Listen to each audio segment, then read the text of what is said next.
Christmas spirit is in the air in the small town of Holly in Michigan, where customers at the historic Holly Hotel celebrate with their loved ones and bond over good food and a warm ambience. Back in New York on December 20th, food critic Kathy sits with her friend and relationship column writer Danielle at dinner for a review of the restaurant.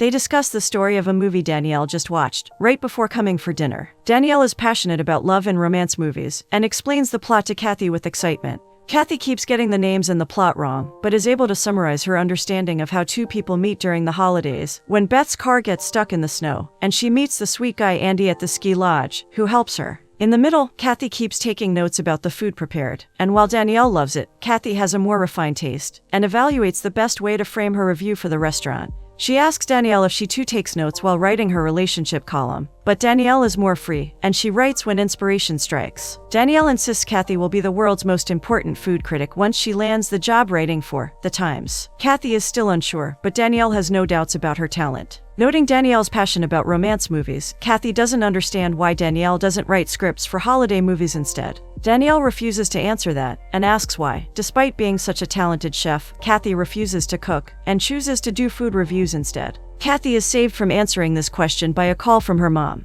Kathy's mom, Chrissy, is upset when Kathy doesn't sound too excited to talk to her. Kathy misses her parents, but is not too fond of the town. But Kathy has a surprise up her sleeve when she informs Chrissy that she has already booked her flight tickets. Chrissy is excited, since she and Kathy's father George are planning the biggest Christmas dinner yet at the Holly Hotel. Kathy boards her flight and reaches Holly Village. In a rental car, she starts driving towards the hotel while taking a good look at the town, and even starts speeding. She gets stopped for speeding, and prepares what she is going to say, but notices how handsome the police officer is. She smiles, but the officer asks her to step out of her car. Kathy doesn't believe her luck, and feels weird about how the day is going. Just when she is about to get out, the officer laughs and apologizes for joking with her. Kathy laughs too, and jokes about getting the number of the chief of police to report his humor. He insists that the police chief has a bigger sense of humor, so it will not do her any good. Kathy checks his name tag, and he introduces himself as Matthew. He wishes they had met under different circumstances, since he will have to book her for reckless driving. Kathy puts on her sweet smile and tries to flirt her way out of her ticket. Officer Matthew doesn't buy it, even when she insists he can give her a secret Santa gift of not booking her for Christmas. She is furious when none of her charm works on him and he gives her a ticket. Chrissy and George are too excited to meet their daughter when she enters the hotel. Kathy is hardly in a good mood, as she informs them about getting a reckless driving ticket for Christmas. She admits it was her fault for speeding, but it doesn't make her like the town anymore. Her parents cannot contain their excitement or giggles when they talk about how grand the Christmas dinner will be at the hotel that year. George mentions a special guest, and Kathy jokes about them managing to somehow get Santa during this time. Kathy is not too fond of the Christmas season, since after moving to Holly, while her parents got the small-town Christmas cheer they needed, Kathy was stuck with a new school for senior year with no friends. Chrissy wants Kathy to let that go, and learn to love the town as much as they do. Kathy is firm about her life and career now being in New York. Her mom feels Kathy is still not doing what she loves, which is being a chef, since she is a genius in the kitchen. Kathy is flattered her parents think so highly of her, but insists that she belongs in the city. She wants to head to her room, and her parents have kept it free for the year, hoping that she might want to stay back. Before she leaves, her dad informs her about the tour she has to give to the guests in her Santa hat, which is something she hates, and hasn't done since she was 17. She tries to protest, and firmly states that doing things for the hotel will not change the way she feels about the holidays or the town. Her parents giggle, and pretend they don't intend to do anything to change her mind. Danielle asks if the officer who gave her a ticket was cute, but Kathy is still upset about him not letting her go. Danielle insists Kathy should call him, like they do in the movie, since his number should be on the back of the ticket. Kathy is not too happy with the suggestion, and keeps the phone to answer her door. She meets Chef Sandra, who taught her everything about cooking. Sandra wants to know about any exciting recipes she can steal from Kathy, but Kathy has not cooked in a long time. She informs Sandra about the possibility of a job at the Times, about which she will hear soon. Sandra doesn't look too happy, since she also feels, like her parents, that Kathy should be cooking in the kitchen. Kathy teases her for acting as a double agent for her parents, but Sandra means what she says. She also invites Kathy to the kitchen at the hotel, where she is the head chef, and insists that Kathy will love cooking again. When Sandra leaves, Kathy checks the notes for the tour her dad left, which is still the same as she remembers from her school time.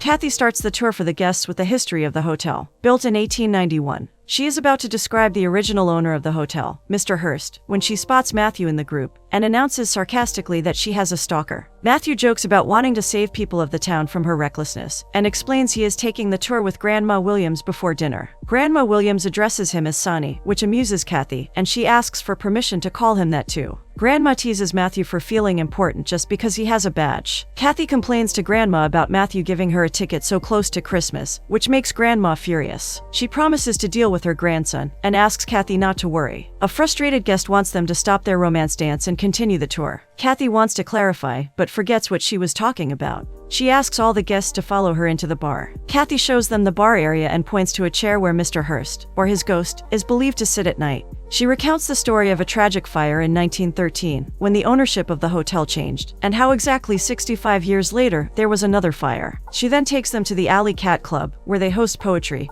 and open mic. One of the guests then informs Kathy that she will be singing there on Christmas Eve. The frustrated guest from earlier wants to know more about ghosts at the hotel, and Kathy refers to the legend of two ghosts in the hotel whose presence can always be felt, Mr. Hurst and his wife Nora. She refers to noises, a shadow walking by, and the smell of cigars, since Mr. Hurst was a heavy smoker. Grandma Williams can smell pine sol, and Kathy explains how that would be the lady of the house, Mrs. Hurst. She then explains how the hotel also hosted the sitting president in 1992 when he stopped by. Grandma comments on how good-looking he was, which embarrasses Matthew. Kathy then leads them to their authentic train car room, with a collection by her father from Southern Ohio, where all the wedding proposals happen too. She then directs them towards the banquet room for large parties. After the tour, Grandma Williams asks Kathy if she believes in those ghost stories. Kathy feels she did experience some unexplained things in high school, but it makes for a fun story. Grandma points out how Matthew believes in everything, and he has to stop her from embarrassing him more. Kathy's parents need her help, since Sandra has burnt her hand and is unable to finish preparing the dinner for that night.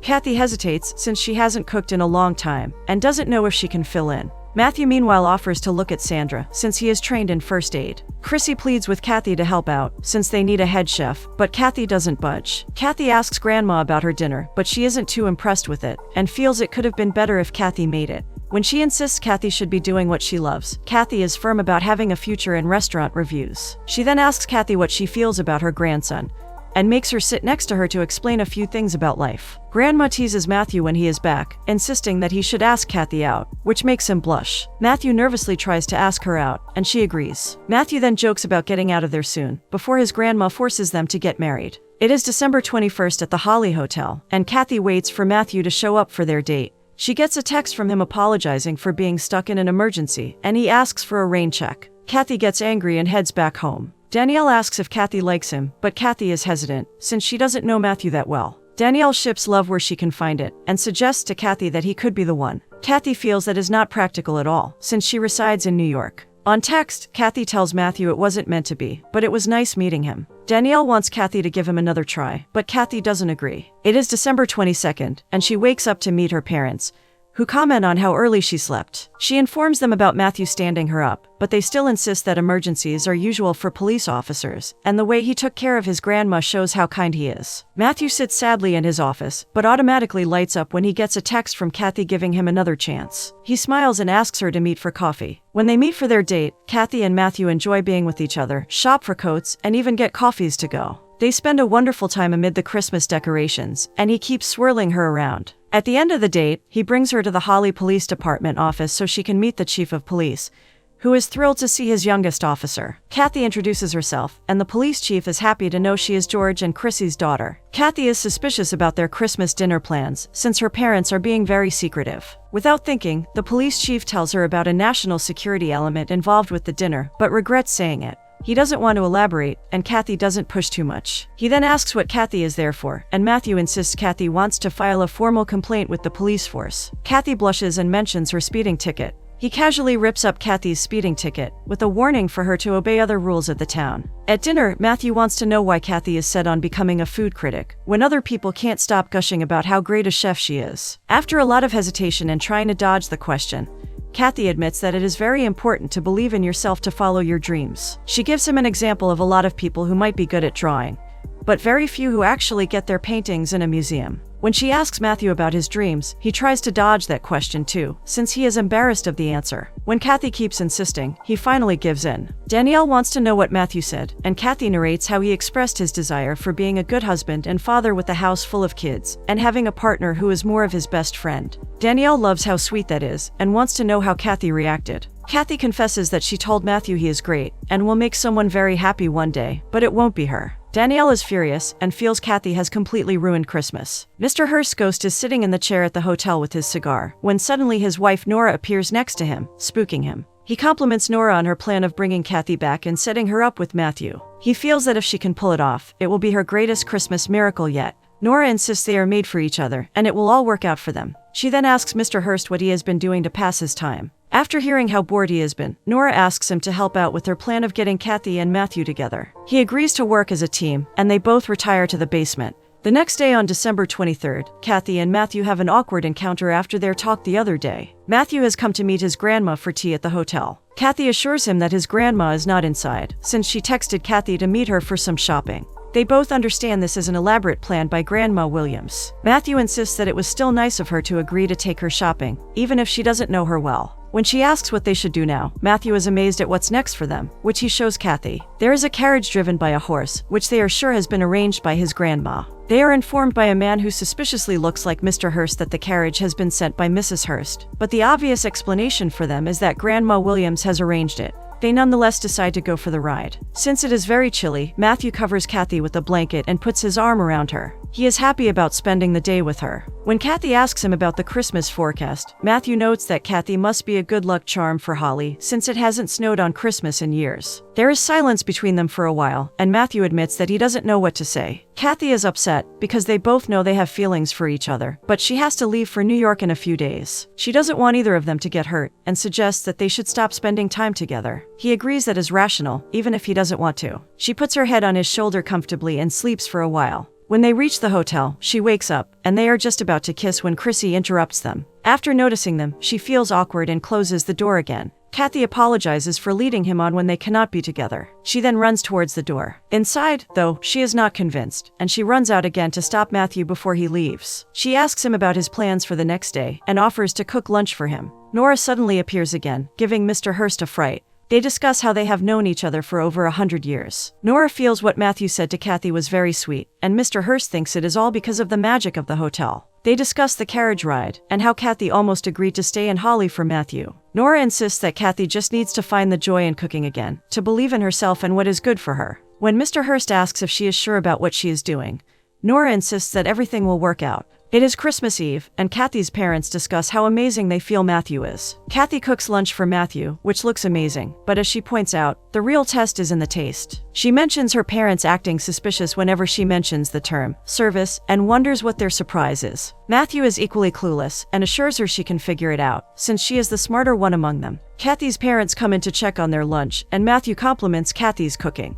Kathy asks her parents if she can prepare Christmas dinner, since she is not sure Sandra's replacement Williams can handle it. Chrissy and George are thrilled beyond measure, and feel like she is saving the hotel and Christmas that year. When they leave, Matthew asks Kathy if she thinks some sort of force is pushing them together this Christmas. Kathy doesn't believe in all that, but Matthew insists that it feels strange how close they have gotten so soon. Matthew asks her to give whatever they have another chance, to see where it goes, and Kathy agrees with him. Danielle is excited, because Kathy's life feels like a Christmas movie. Kathy is excited too, and agrees she is falling for Matthew a lot. It is finally Christmas Day, and Kathy wakes up to a call from Elaine from the Times, regarding her interview. Elaine is excited to inform her that Kathy has been selected for the job. Kathy doesn't know how to react, and doesn't respond with any excitement. Elaine also informs her about a new restaurant in New York that she wants Kathy to review that very night. Elaine knows Kathy is with her parents, but insists that this is a huge opportunity for her, and they need her to cover the grand opening if she accepts the job. Kathy agrees to it without any emotion, and Elaine offers to book her a flight back. After the call, Kathy lies down again, feeling bad about ditching her parents on the day of their important Christmas dinner. George is worried, since he knows Williams cannot handle something as big as a Christmas dinner himself. Kathy feels bad about abandoning them, and George is also clearly upset, since he feels this dinner is very important.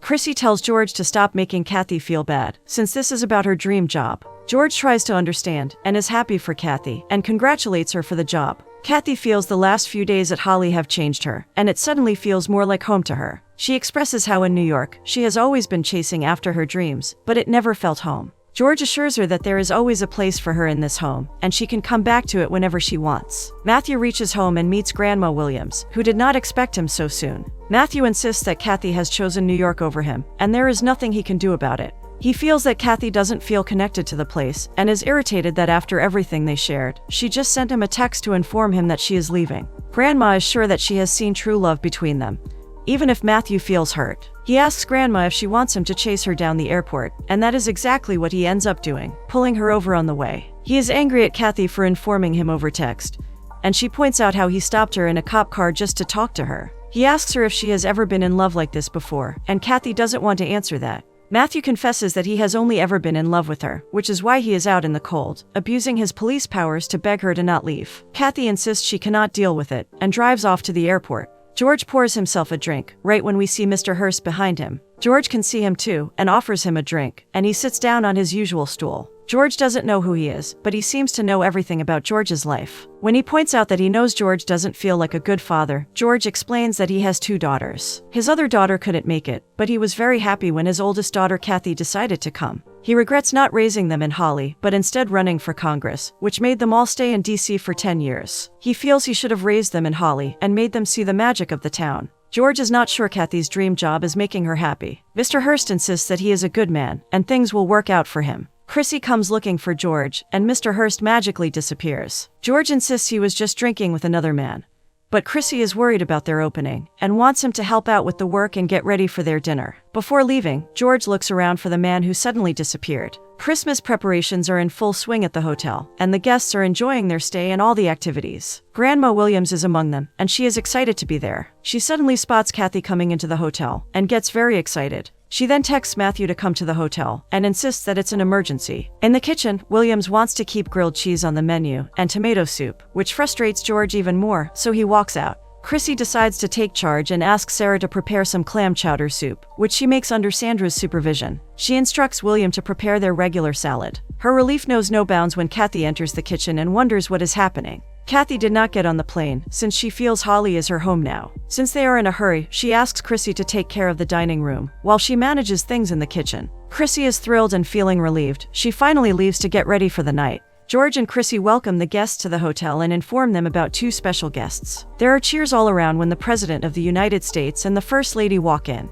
The President greets everyone while walking in, and is happy to see George. He recalls they haven't met since 2008, and the President insists that George should call him Tyler. He thanks Chrissy for inviting them, and shares how everyone misses George in DC, and offers a few cabinet positions for him. Chrissy insists that both of them are very happy in Holly. The President compliments the hotel, and the beautiful work they have done for it. Chrissy and George agree that the town and its people are wonderful, and they plan to always stay there. Kathy has managed the kitchen beautifully for dinner, and instructs her team about focusing on the dessert next. Matthew comes in, and is very surprised to see her there. Kathy has realized that everything she wants is in the town, and Matthew comes to kiss her. Before he gets the chance, her father interrupts and informs her that everyone loved the meal, but the President wants to talk to her now. Kathy insists she cannot let the President see her like this, and wants to change. She is nervous, and asks Matthew to come with her. When she steps out in a beautiful red gown, Matthew is mesmerized. The President is also very impressed with Kathy, and hugs her as her Uncle Tyler. He insists he has never had a better meal, and is very proud of her. He asks about Matthew, and tells him how lucky he is to be with Kathy. The President then announces that he wants everyone in the basement, where he will read Christmas poems. The President starts reading The Night Before Christmas for the crowd, who actively hang on to his every word.